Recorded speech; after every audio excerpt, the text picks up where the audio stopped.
Մյուս կողմից նաև կարևոր հանգամանք ա եղել է ընտրություններից հետո այն, որ Ռուսաստանը չի ճանաչել, չի շնորհավորել, հա, եւ անդեղից հնչում են ինչ-որ բաներ, որ լեգիտիմությունը չենք ճանաչում։ Պրինցիպը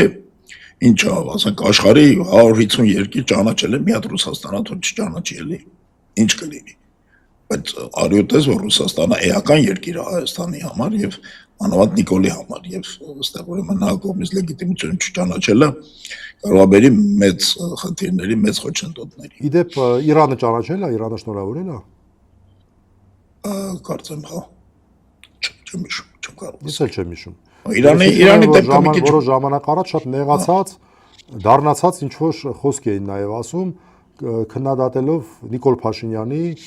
ցավոք սրտի իդեմս Նիկոլ Փաշինյանի Հայաստանի վարքագիծը պատերազմի ժամանակ։ Իրանի դեպքը մի քիչ ուրիշ է, դրա շնորհավորելը կարող է բացատրեն, ասեն, խոսքի գլուխներս խառներ պատերազմի մեջ էինք, Տրամպի հետ էինք բազարանում եւ այլ։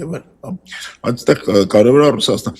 Հիմա ես օրինակ չեմ բացառում, որ Ռուսաստանը ինչ որ պահանջներ դրի Նիկոլի առաջ, Նիկոլի այդ պահանջները կատարի եւ դրանից հետո, ասենք, ճանաչեն Նիկոլին։ Չգիտեմ, ամենայն դեպս կարծես թե մամուլում հանդիպեցի այսպիսի բաների, որ Ռուսաստանի հետ գնում են ինչ որ բանակցություններ։ Տեսնենք թե ինչ բանի։ Գիտես, այստեղ խնդիրը այն է, որ